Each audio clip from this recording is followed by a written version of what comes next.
Let's start with the one that everyone's talking about, Alabama and Texas, a future SEC matchup for now. It will be the usual kind of rivalry here between Nick Saban and Steve Sarkisian as they get ready to join forces in the SEC starting next year. But for now, Alabama, 7-point favorite here at home. Two really good teams, two teams that we know a lot of people have picked to have a shot to make the college football playoff.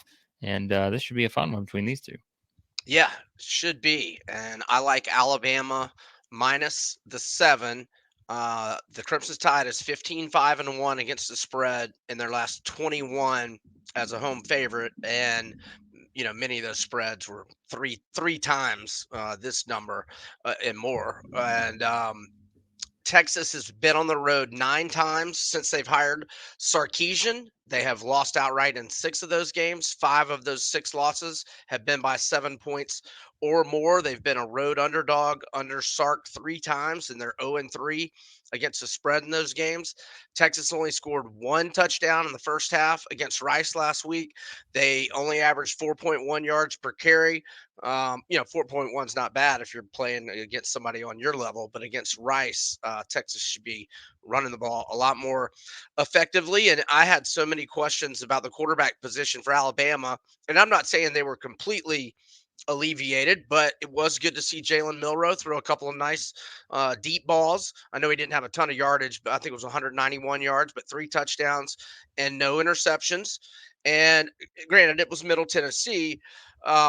But Middle Tennessee went to a bowl game last year. I don't think Rice went to a bowl game last year. But anyhow, um, I just feel like Middle Tennessee is probably a little better than Rice, and I thought Alabama looked better. I know it's just one data point. Texas is in revenge mode here. They had no business losing that game last year, but they don't have Bijan Robinson anymore.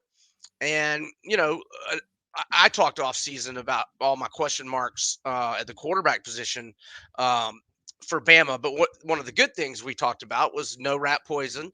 Yep. No super high expectation. In fact, motivated that teams were or people were kind of down on them. Compared to this dynastic run they've been on. But I saw enough last week that I think they'll take care of business this week and cover the 7. I'm on the Crimson Tide.